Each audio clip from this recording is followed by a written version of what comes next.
Ora, sejam bem-vindos a este que é o primeiro Palavras Apuradas de 2024. O meu convidado de hoje escreve sobre gastronomia, sobre os prazeres da mesa há vários anos, mas além disso é também um dos responsáveis pelo conhecido site, blog, Mesa Marcada, o qual acaba de entregar os seus prémios anuais poucos dias antes do dia em que estamos a gravar esta conversa. Duarte Calvão. Duarte, muito obrigado. É um gosto estar aqui à conversa contigo. Olha, como eu dizia, nós estamos a gravar esta conversa, acabamos há dias de conhecer os vencedores dos prémios Mesa Marcada, referentes a 2023, naturalmente. É um percurso de 15 anos de entrega destes prémios. Fala-me um bocadinho do Mesa Marcada, como é que começa este espaço na internet, o que é que são estes prémios, para contextualizarmos um pouco isto.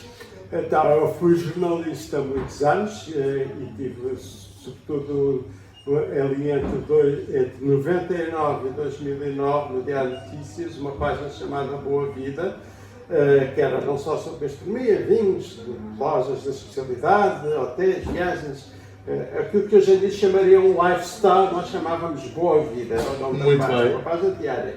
Depois teve, enfim, vários percursos, mas em 2009 saí do Diário de Notícias e também saí do jornalismo porque fui fazer um festival com a Associação de Turismo de Lisboa. Já estava a fazer, mas decidi me dedicar integralmente a fazer o chamado Peixe em Lisboa, durante o Festival Peixe em Lisboa, do Peixe em Lisboa, que era a Associação de Turismo de Lisboa que organizava e eu colaborava com eles. E então saí do jornalismo, entreguei carteira, etc. Mas quis continuar a escrever sobre a área, porque tinha sido a minha vida naqueles tempos, eu gostava, nomeadamente da parte de gastronomia, não tanto de vinhos, nem das outras coisas, mas de gastronomia sim. E decidi fundar um blog na altura, mas achei que sozinho, com as outras coisas, ia ser complicado. Ia ser daqueles blogs que aparecia um post de uma vez por mês. Bem. Mas, e então, eu conhecia uma outra pessoa, que esse vinha da publicidade, não vinha do jornalismo, que é o Miguel Pires, e que na altura tinha já um blog, que era o Chapirés, e eu achei que eu identificava bastante, achava que havia ali afinidades, claro que não de acordo em tudo, nem podia ser, mas que aqui estávamos, como se diz, na mesma onda. E então decidi convidá-lo, falar com ele, e achei que seria interessante fazer um blog e tal. Foi assim que começou. E na altura começámos também com ainda quisemos tirar intrinhos com o Rui Falcão, que é também uma pessoa da área, com quem nos dávamos bem. Só que o Rui Falcão tinha uma vida muito complicada, ao fim de relativamente pouco tempo saiu porque viu que não conseguia estar. Então ficámos nós dois a fazer. Os prémios surgem logo a seguir, logo no ano seguinte, ou assim, muito inspirados naqueles 50 Best, nos 50 melhores restaurantes do mundo, portanto a mesma ideia de consultar um painel alargado de chefes de cozinha. Vamos por aí então. Estamos a falar de quantas categorias e de quantos votantes, uma vez que o número é impressionante. As categorias aquilo começou por ser os 10 chefes preferidos e os 10 restaurantes preferidos. E começámos com 60 pessoas a votar, que nós conhecíamos pessoalmente, portanto não sabemos nada do que é que ia dar aquilo. O que já é, como se costuma dizer, uma pool razoável. Sim, já na altura, pronto, era um núcleo razoável. Pessoas já razoáveis. Aquilo cresceu, foi crescendo. Ali durante os anos da pandemia teve uma estagnação, não sei que era um número de votantes, mas as pessoas continuaram a ser por votar e agora foi 280 pessoas. E a gente está a pedir para entrar para o jogo, não sei o que nós também não é a nossa ideia, não é de qualquer maneira fazer um júri cada vez maior, tem que ser pessoas que façam sentido, que estejam realmente ligadas a este setor, seja como profissional, seja como amadores, muito gente que nós sabemos que são pessoas gastrónomas, que estão habituadas a ir a restaurantes, que gostam de restaurantes, etc. E também produtores, donos de restaurantes, profissionais de sala. E, portanto, fomos crescendo dos 10 mais, tanto na área dos restaurantes como dos chefes, fomos criando novos prémios, quisemos fazer um retrato cada vez mais alargado. Exatamente, e cada vez mais pormenorizado. Exatamente. 17. Encontraste grandes surpresas dos resultados deste ano? Até certo ponto, sim. A maior surpresa para mim foi o João Rodrigues ter voltado a ganhar o chefe. Chefe do ano, Porque o restaurante dele... O João Rodrigues, que é chefe do Canalha atualmente. O João Rodrigues era um dos favoritos do painel, tinha ganho 6 vezes seguidas como melhor chefe e o Feitoria como restaurante também ganhou várias vezes. Quando eu estava no Feitoria do Hotel Altis Belém, só que ele há um ano e tal deixou, mais um ano e meio, não sei, deixou o Feitoria, que era um restaurante, é um restaurante com estrela Michelin, um hotel, determinado. E fez um projeto muito interessante de residência, de andar em 12 regiões do país, com 12 chefes, portanto era uma coisa chamada Projeto de Matéria, que tem outras atividades. E depois abriu o Canadá no ano passado, não, não tem nada a ver com feitoria, que ele próprio diz, barulhento, tal, tem televisão, para ver futebol, tem pratos com uma cozinha muito mais, digamos, simples, etc. E ele, curiosamente, voltou a ser o chefe preferido do painel, mesmo já não estando ligado ao restaurante como era uma feitoria, com a estrela Michelin e com uma cozinha mais criativa, mais sofisticada, e achei muito curioso isso, e um bom sinal, porque nós não queremos que as pessoas acham que, apesar de verdade, nós damos mais atenção a uma cozinha mais... Já iremos a essa faceta, exatamente. Estás quase a adivinhar o meu... Não, são questões pertinentes, como é óbvio. O João Rodrigues, chefe do ano, o Prado, restaurante do ano. O Prado sempre andou ali perto, sempre estava já no segundo, terceiro lugar. Portanto, o Prado para mim não foi tão surpreendente, porque eu achava que poderia acontecer, porque sempre andou muito perto. Achas que as transformações que se têm sentido na gastronomia e na restauração, na oferta portuguesa, são globais, são generalizadas, ou há zonas muito díspares neste mesmo país? Há cada vez menos zonas díspares. Durante algum tempo... Ou seja, esse desenvolvimento é uniformizado. Durante muito tempo, realmente, as coisas estavam concentradas em Lisboa, Algarve, mesmo no Porto não havia assim tanta coisa. E hoje em dia, não só o Porto tem um salto enorme, também, Lisboa também, todos cresceram, mas hoje em dia é cada vez mais frequente a gente ver restaurantes de cozinha criativa, que não são necessariamente só os que têm estrelas Michelin, embora haja cada vez mais isso fora de Lisboa, não é? Temos o António Loureiro com a cozinha em Guimarães, temos os Chiadas lá em cima, em Bragança, temos o Diogo Rocha perto de Viseu, temos, não é, com a Mesa de Lemos, temos cada vez mais restaurantes desse nível espalhados, como é cada vez mais frequente vermos restaurantes mais acessíveis, dentro de uma onda de restaurantes criativos, não é? Que internacionalmente se chama um bocado esse movimento de bistronomia, ou seja, não é para fazer uma cozinha mais criativa, não é preciso bistronomia. Michelin, basta fazer... Chamaste-lhe bistronomia? Bistronomia é um... Sim. Como é evidente a ser chamado assim em França, claro. Mas foi um termo que depois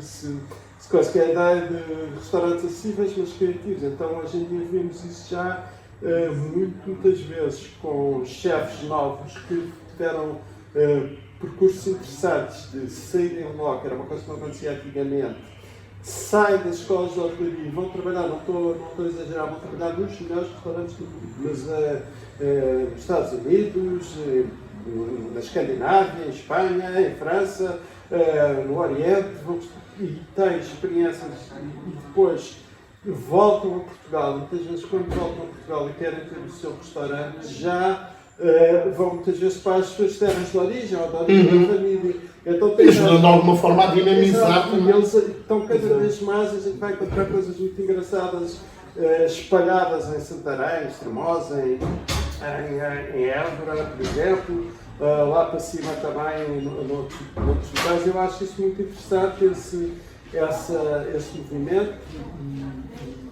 e tem tido resposta de parte dos clientes, em Chaves, tem tido resposta por parte dos clientes que já, por sua vez, também estão mais abertos e mais interessados em encontrar esse tipo de cozinha, não é? Ainda há algum tempo tivemos aqui uma conversa com o chefe do Biclac, Trajano em Chaves, acho curioso que estás a falar em Chaves. O facto teve nomeado nos nossos prémios de sustentabilidade.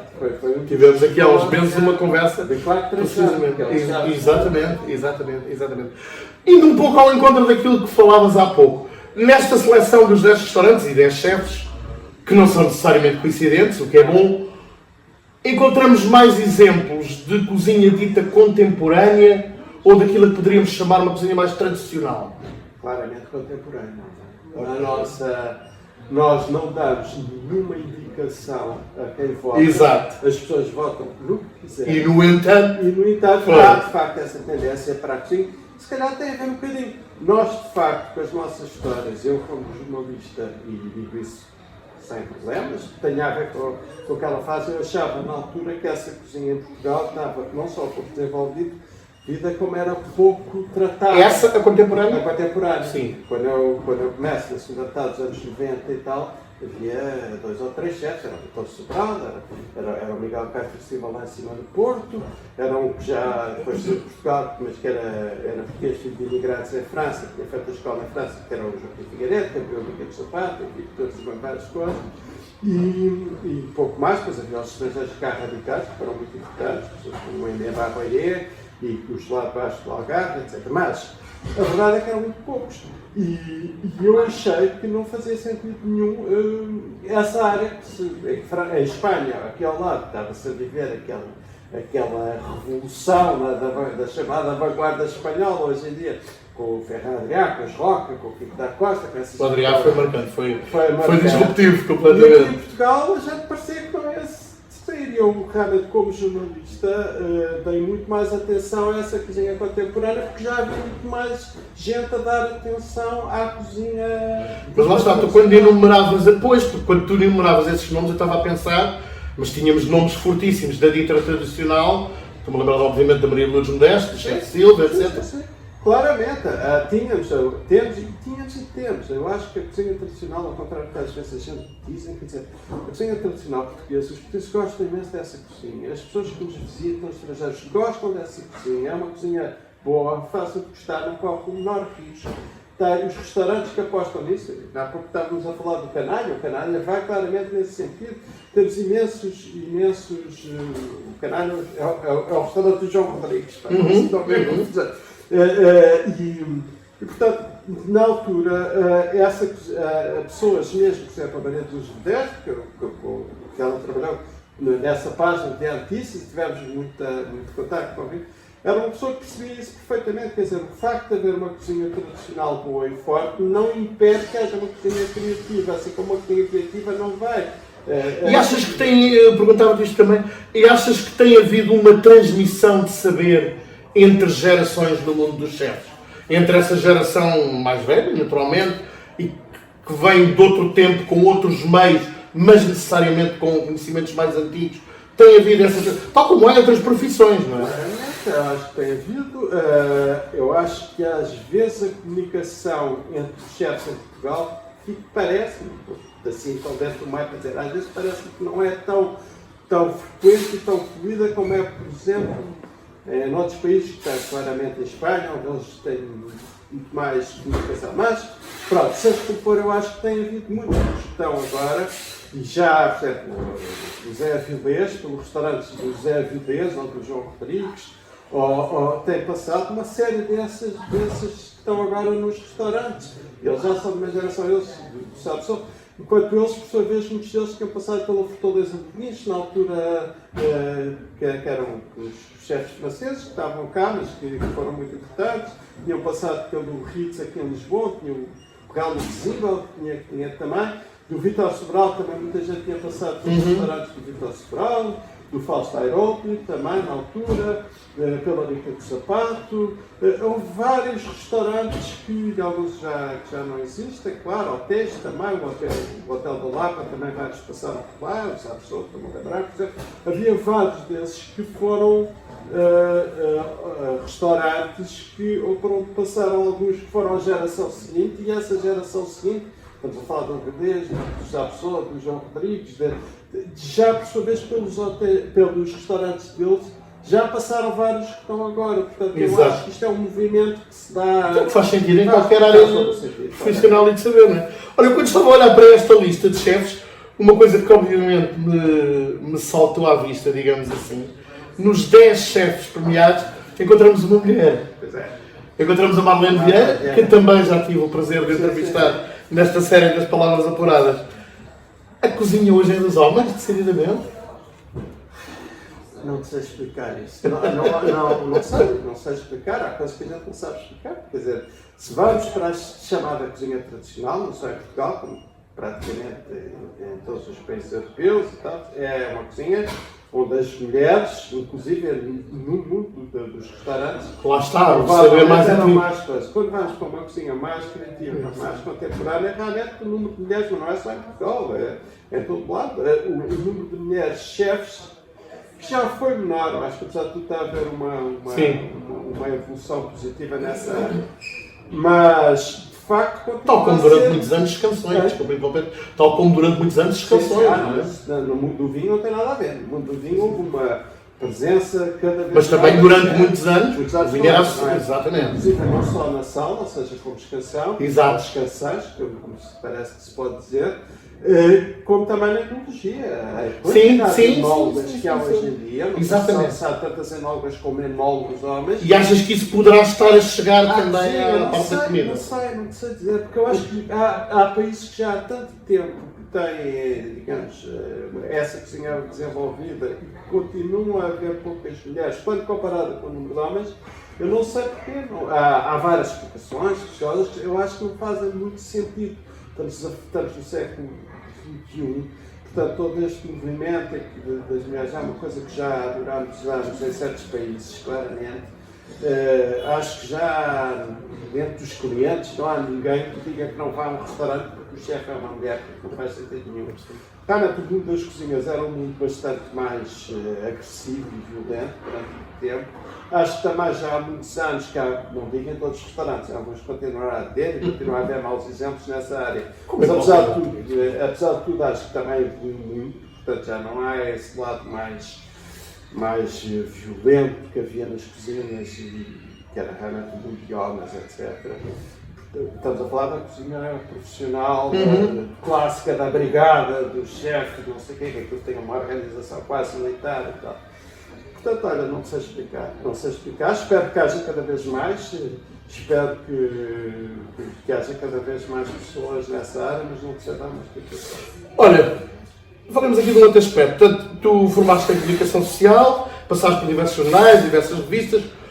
O modo como se vai escrevendo ao longo dos anos sobre a gastronomia, sobre a culinária, sobre a restauração, obviamente acaba por refletir bastantes aspectos da nossa sociedade e do modo como vivemos.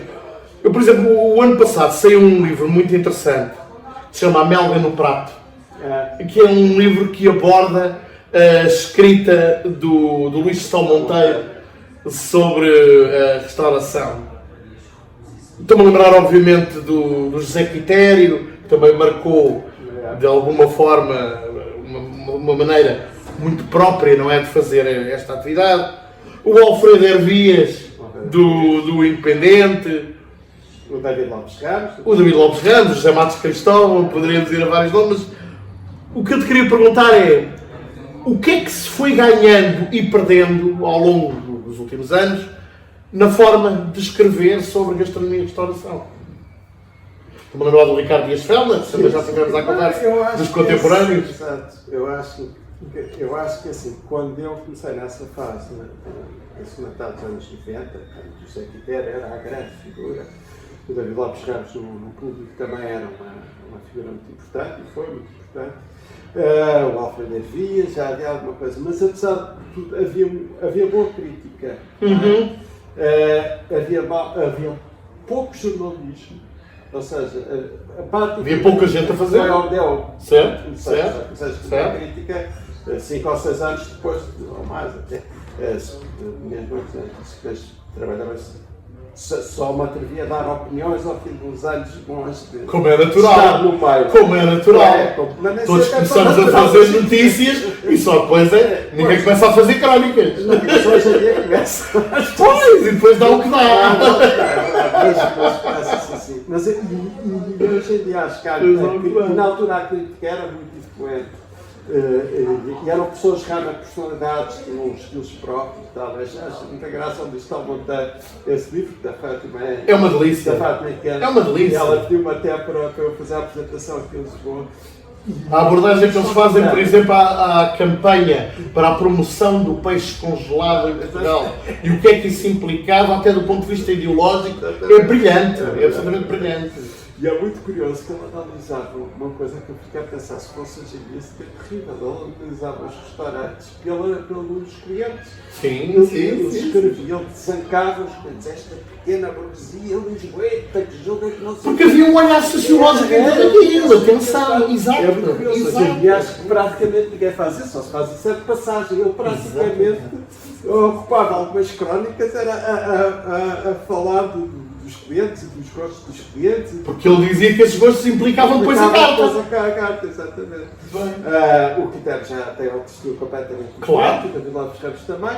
Eu acho que hoje em dia há menos crítica com influência, não é? Com essa coisa. Também hoje em dia nas redes sociais, com a internet também há muito mais variedade nessa área.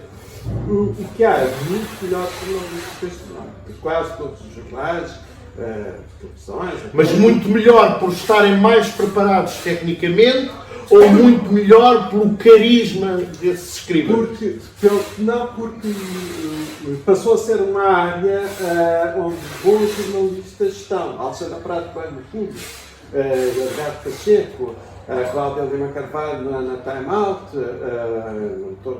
estou-me a esquecer certamente uma série de outros. O Ricardo, já falou. O Ricardo Dias Fellner, a imensa gente com bons jornalistas que vinham inclusive de outras áreas, onde já tinham trabalhado e tinham feito bom trabalho, que hoje em dia estão a fazer bom jornalismo na área da gastronomia, o que é muito bom, porque trabalham em mais influentes, em mais que têm impacto e que fazem bons artigos, boas peças sobre isso, e isso é muito importante. Essa área do jornalismo ter-se desenvolvido também e a maior parte dos meios darem uma certa atenção a esta área, perceberam que esta área, quando eu fazia a Boa Vida do Diário de Notícias, as pessoas disseram, a primeira vez que me disseram, isso também é a portuguesa lá, isto dura 6 meses, o que é que estás maluco?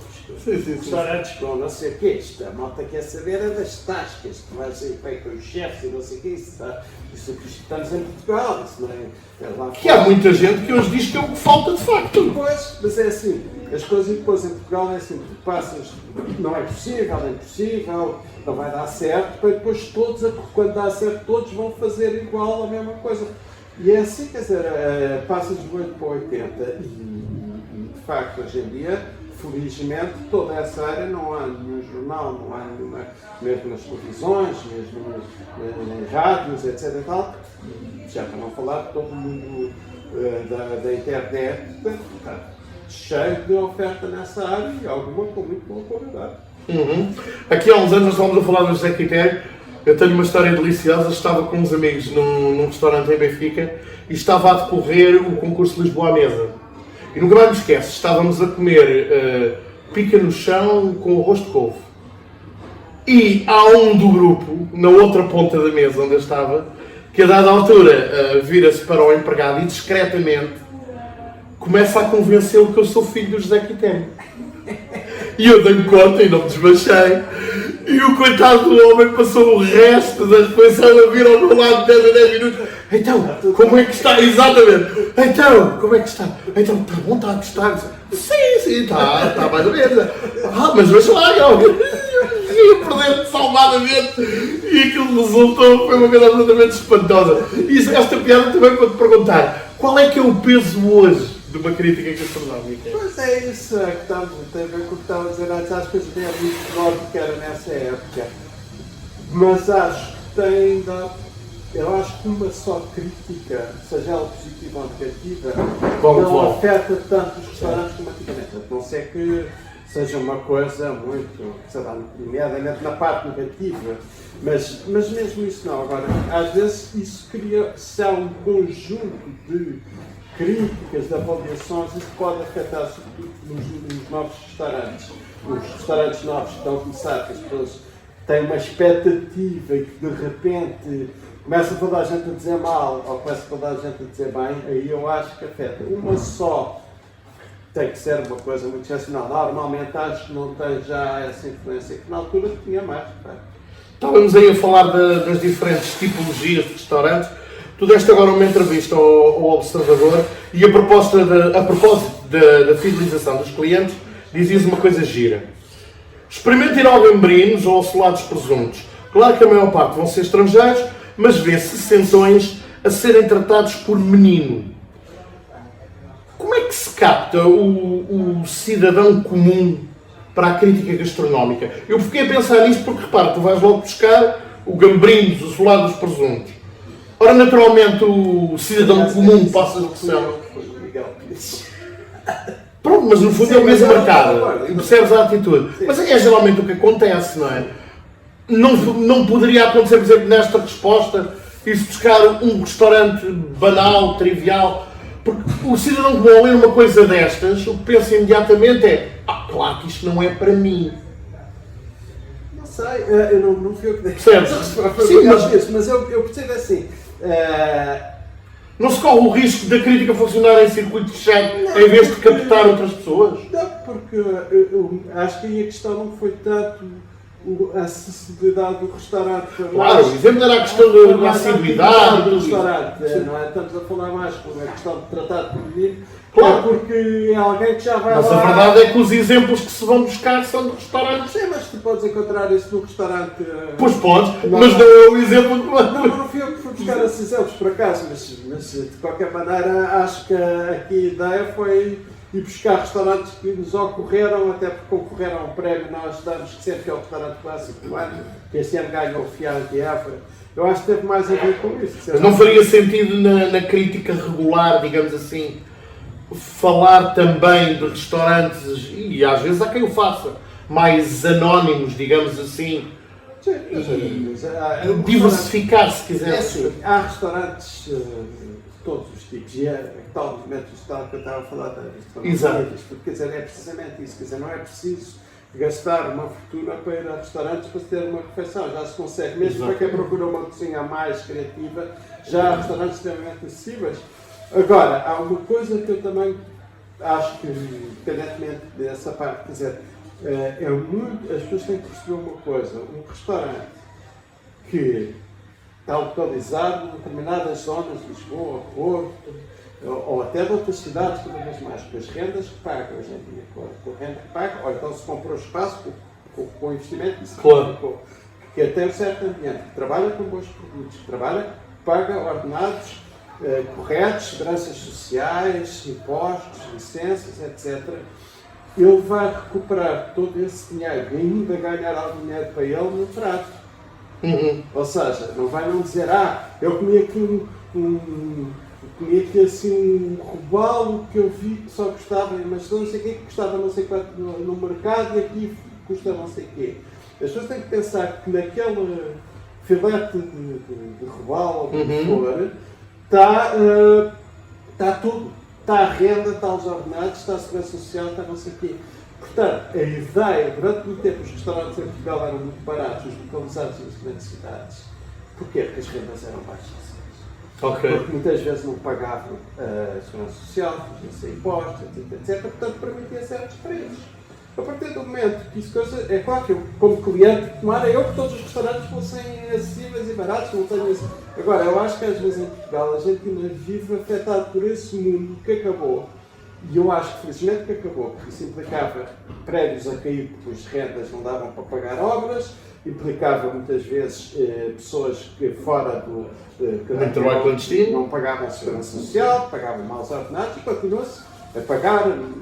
Podia-se pagar melhor, mas apesar de tudo houve um movimento positivo também nessa área, até porque há escassez de mão de obra, e portanto é normal que os ordenados aumentem para valores melhores, e apesar de ainda haver muita coisa nessa área que pode ser melhorada, esse não tem nada a ver. Isso reflete-se necessariamente no preço do prato. Daquilo que está lá, do arroz que a gente vai comer, que a gente diz, este arroz não sei o quê, 1 quilo de arroz custa 2 euros e eles servem aqui, não sei o quê.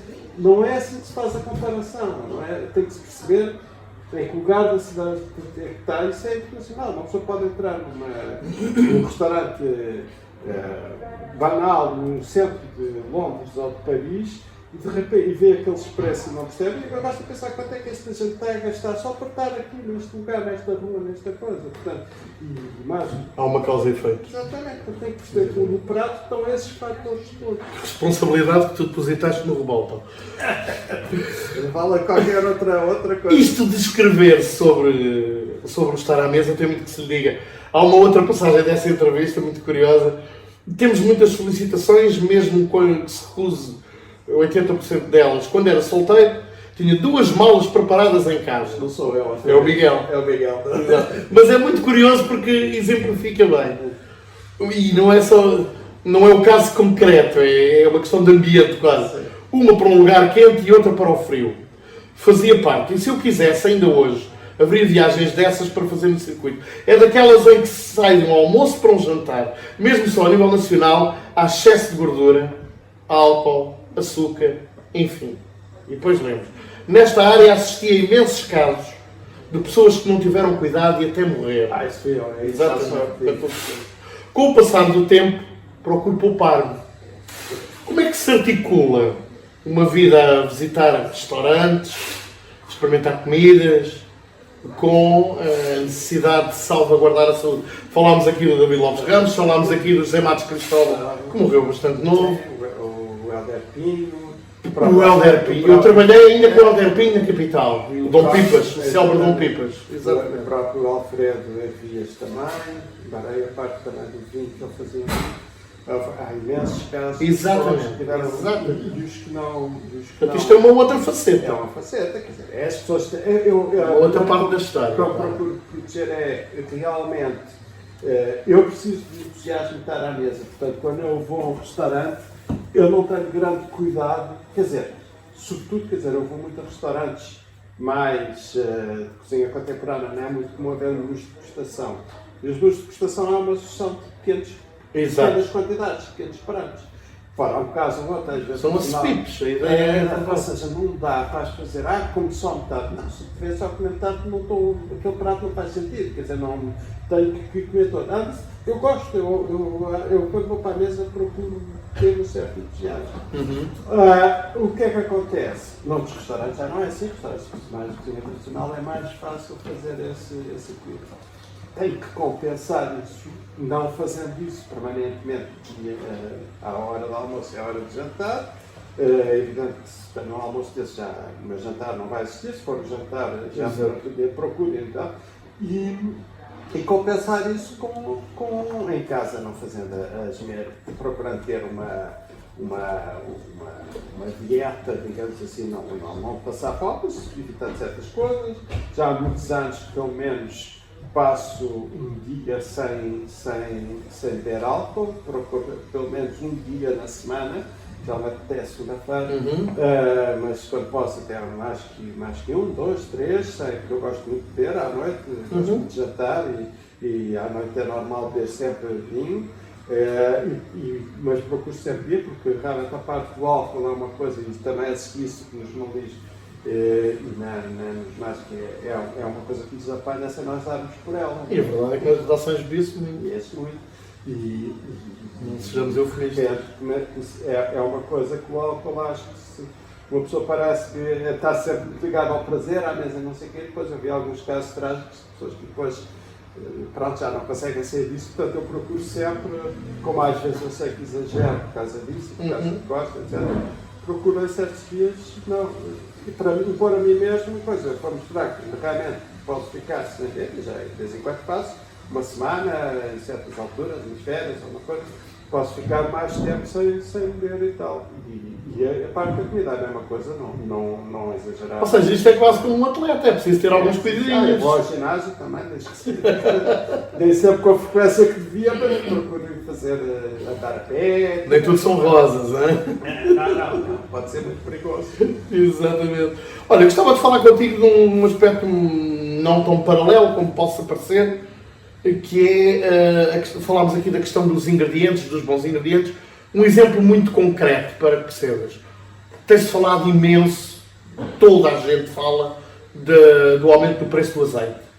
De uma forma exponencial, absurda mesmo, é quase um case study, digamos assim. Quando se dá uma subida, por exemplo, de um ingrediente como o azeite, 70%, 80% num ano, estamos a falar de um ingrediente que é usado em praticamente toda a comida portuguesa que eu me lembro.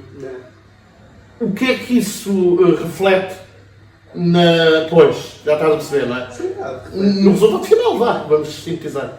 vai refletir, não sei dizer Como é evidente. em que medida, não é? Dependerá de caso para caso, mas com certeza que se vai refletir. É um desconto, mas como eu digo muitas vezes. Até que não é só, desculpa interromper, não é só uma questão de preço, é que também a preocupação de que não haja adulterações, Exato. de que não se deixe a fasquia, ou seja, todas essas nuances. Não, é isso. Tudo isso se vai refletir no tal preço que nós pagamos pelo prato.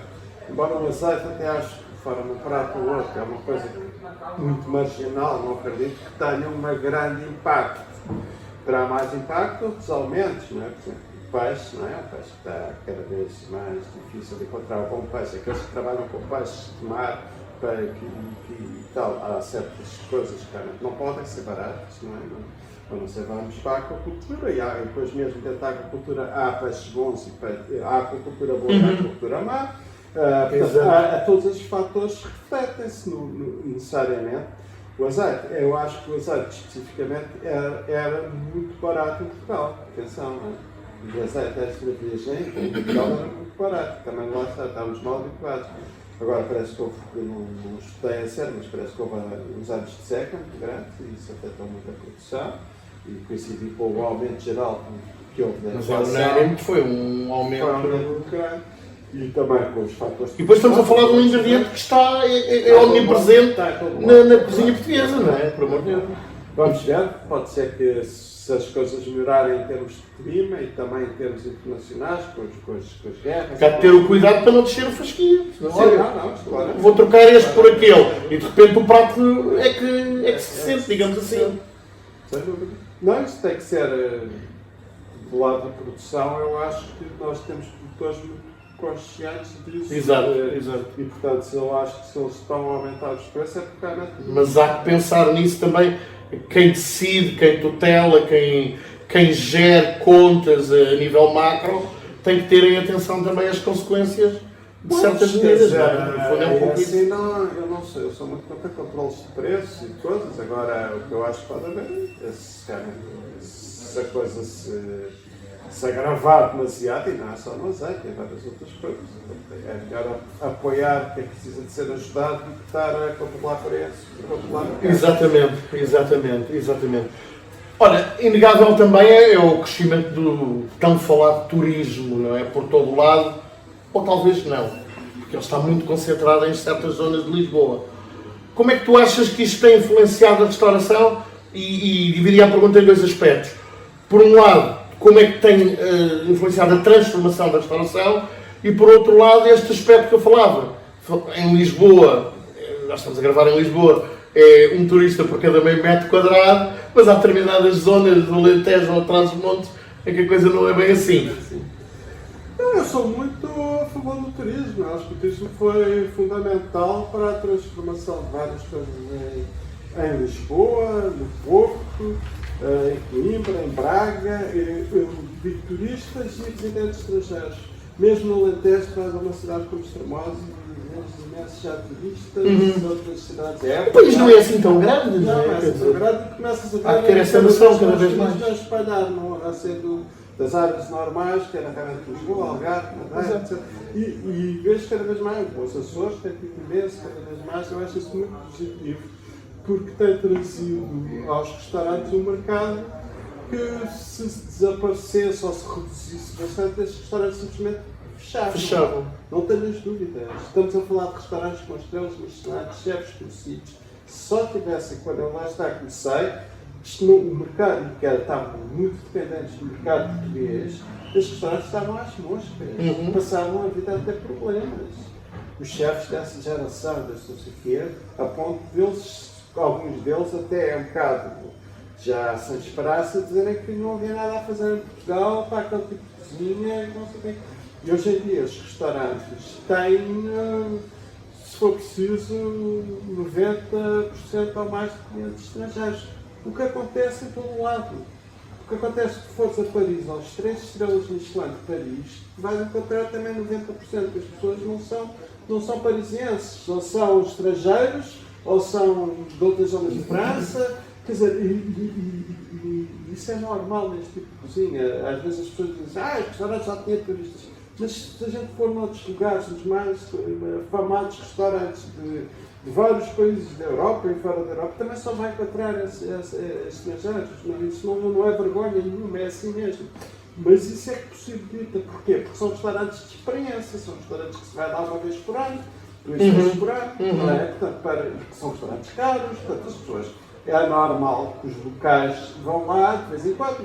Isso também é outra coisa que é preciso desmistificar, digamos assim, não é? Ou seja, há restaurantes para ir uma vez por mês, mas há restaurantes para ir uma vez por ano. Claro. Exatamente. Claro que sim. Exatamente. Claro que sim, nós Exatamente. estamos a falar de uma tipo de cozinha que proporciona uma determinada coisa. Não faz muito sentido eu ir a um restaurante que tem um determinado tipo de proposta que muitas vezes renova a carta. Não é para o dia a dia. Não é para o dia a dia, até pelo preço, quer dizer, Sim, por tudo.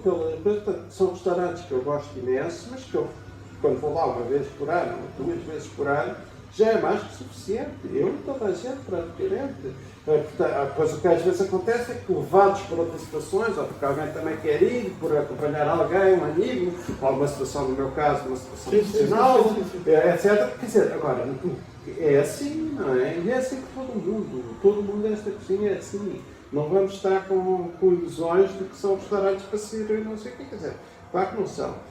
Mas para os estrangeiros, sim, para os estrangeiros têm essa coisa, então, os americanos, que agora Lisboa está cheio de americanos, os americanos marcam esses restaurantes quando geralmente vêm, às vezes, fazer viagens à Europa, porque não vêm só a Portugal, então, mas estarem a contar a Lisboa 3 ou 4 dias e querem conhecer algum tipo de restaurante, então fazem já reservas com, se for preciso, um ano de antecedência.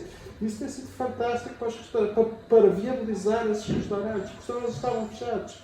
Se tivessem só dependidos do nosso mercado, sobravam 2 ou 3. Mas lá está, aí estás a falar de restaurantes, entre aspas, novos. E como é que o que é que o turismo tem influenciado aos restaurantes que já cá estavam? Exatamente. Eu acho que tem de depender um bocado da condição e há restaurantes que de facto têm uma clientela, são restaurantes, lá está, que já é outra coisa, que permitem mais uma certa fidelização pelo tipo de cozinha que fazem, pelos preços que praticam, pelo ambiente mais descontraído, porque é evidente que são restaurantes onde uma pessoa muitas vezes é mais, o lado descontraído é mais fácil de ter nesses ambientes. E assim, mesmo aí há muitos restaurantes que eu acho que uma das coisas que melhorou imenso foi a diversidade dos restaurantes em Portugal, e especificamente em Lisboa, que é onde eu vivo. Hoje em dia há restaurantes de cozinha portuguesa tradicional, restaurantes criativos, uns mais caros, outros mais baratos, restaurantes da chamada cozinha de partilha, restaurantes de cozinha japonesa muito bons, de cozinha italiana, de tapas à moda espanhola, de cozinha indiana, de cozinha vegetariana, quer dizer, tu pensas, podes ir a todos eles. Quer dizer, nós comemos todos os dias.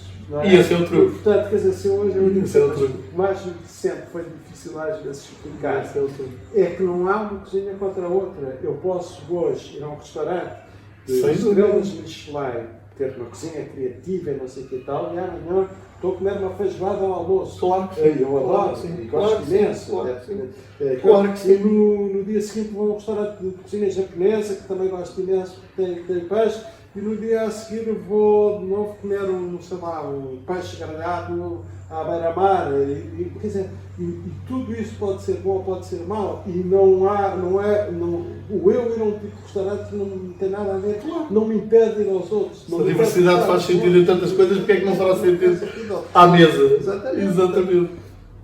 Olha, tu na década de 90, pelo menos nessa altura, integravas a equipa do Cyberdúvidas. E onde que tu foste buscar? Exato, Cyberdúvidas em língua portuguesa. E um dos teus combates favoritos eram os estrangeirismos.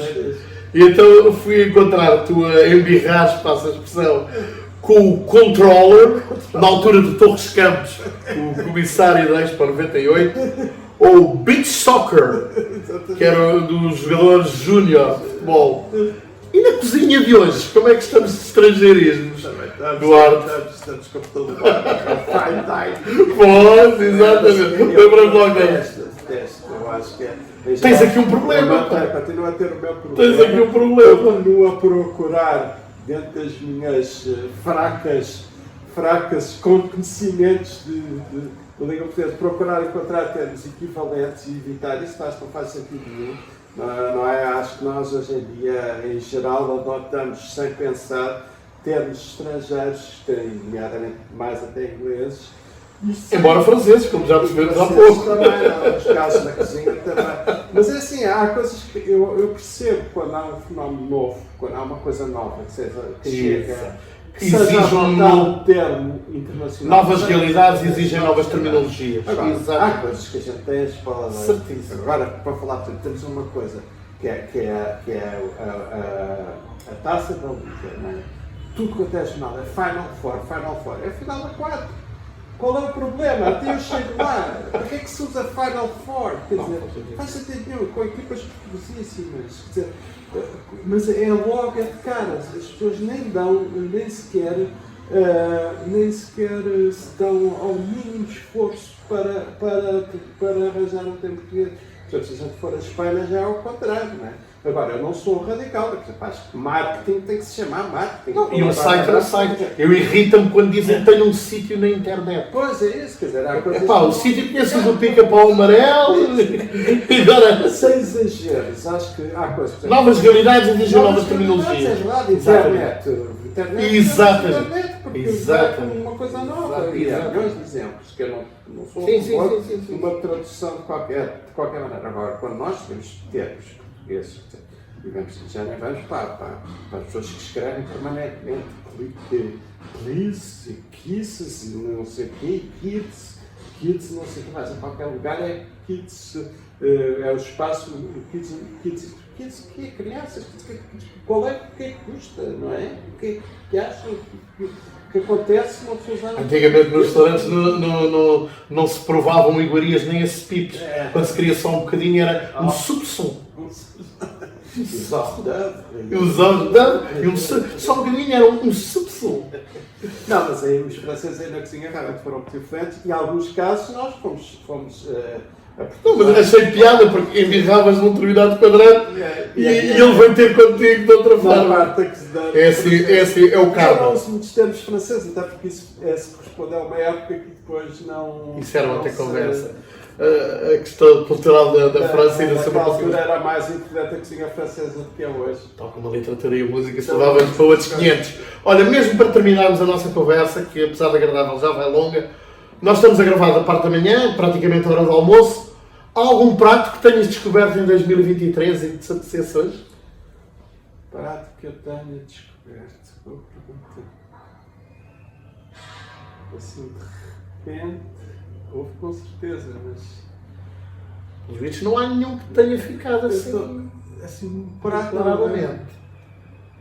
Bem, houve uma coisa que o Ricardo Costa fez no Yatman com variações de tomate.